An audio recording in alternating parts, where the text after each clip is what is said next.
Mr. President, I've joined with Senator Heitkamp, Senator Manchin, and a number of other senators to propose a simple change to the fast-track bill, a change that would prevent Congress from using this expedited process on any trade deal that includes so-called investor-state dispute settlement provisions.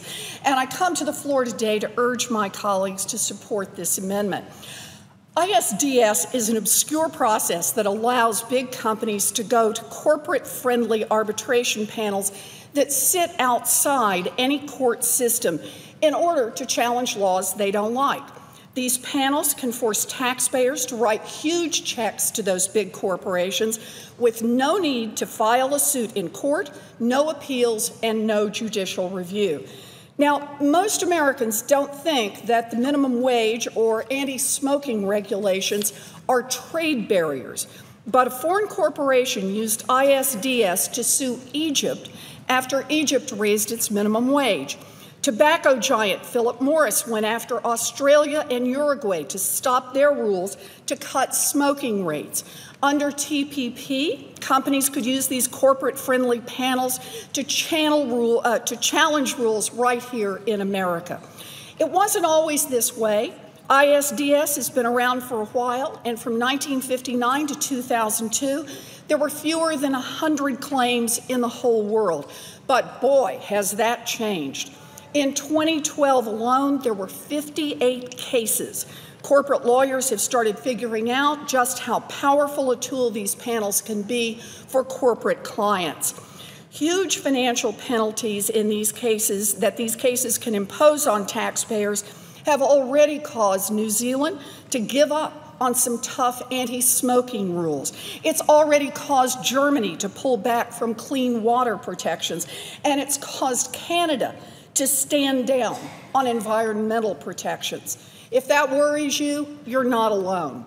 Experts from all over the political spectrum, conservatives and liberals, economists and legal scholars on the left and the right, opponents of trade deals and supporters of trade deals have all argued that these corporate-friendly panels should be dropped from our future trade deals.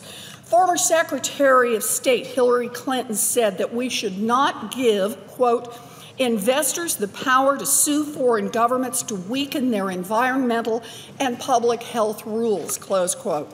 Nobel Prize-winning economist Joe Stiglitz and Harvard Law professor Lawrence Tribe and other top American legal experts noted that, quote, the threat and expense of ISDS proceedings have forced nations to abandon important public policies, and that laws and regulations enacted by democratically elected officials are put at risk in a process insulated from democratic input. The head of the trade policy program at the conservative Cato Institute has said that ISDS, quote, raises serious questions about democratic accountability, sovereignty, checks and balances, and the separation of power, concerns that, quote, libertarians and other free market advocates should share. ISDS is a major part of the reason why, no matter what promises are made, huge trade deals often just tilt the playing field further in favor of big multinational corporations. If a country wants to adopt strong new protections for workers, like an increase in the minimum wage, a corporation can use these corporate-friendly panels to seek millions or billions in taxpayer compensation because the new rules might eat into the company's profits. But boy, it doesn't work in the other direction. If a country wants to undermine worker rights by allowing child labor or slave labor or paying workers pennies an hour, there's no special worker-friendly process for challenging that. Instead, advocates for workers are stuck begging their governments to enforce their actions and their rights. That process can take years if the government responds at all. In fact, Just yesterday, my office released a 15-page report detailing how, for decades, both Republican and Democratic presidents made the same promises over and over and over again about how good these deals would be for workers, and both Republican and Democratic presidents failed to enforce the labor standard promises in those trade agreements. Giving corporations special rights to challenge our laws outside our legal system is a terrible idea.